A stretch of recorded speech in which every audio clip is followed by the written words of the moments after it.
股に進むともしかしたらいけるんですよ。お股狙いでいけたらなんと一発で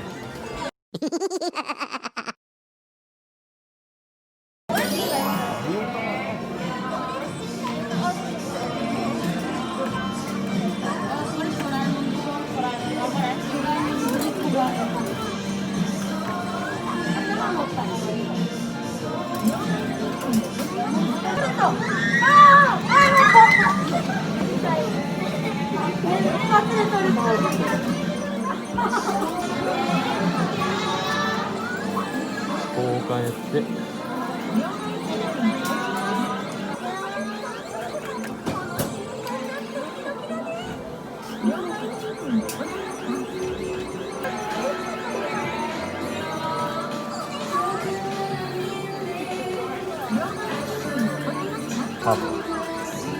多分終わる。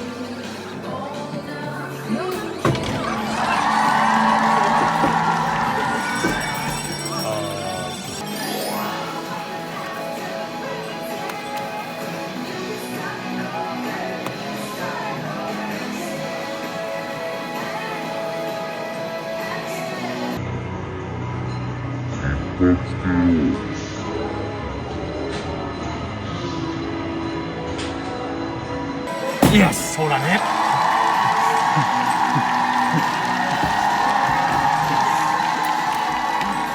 ほら、行きます。まーちゃんが今日も見せます。プロのパワー。まずはこれ、ね、若干寄せるっていうのがポイントですよね。さあ、確立させてくるかもしれませんが。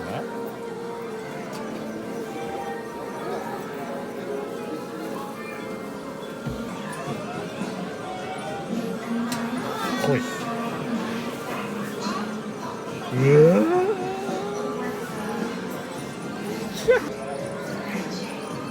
あ、まあ悪くないです。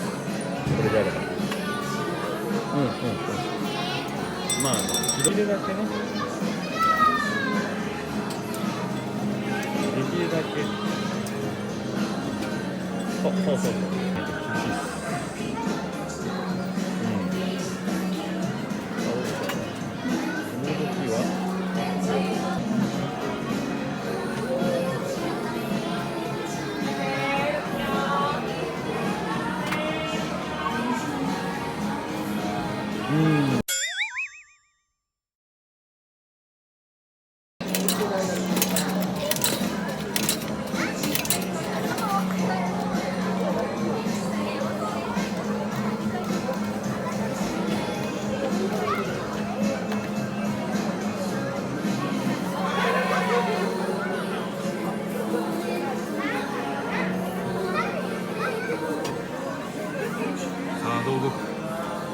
お、確率きました。来ちゃった。ああ、余っちゃったよ。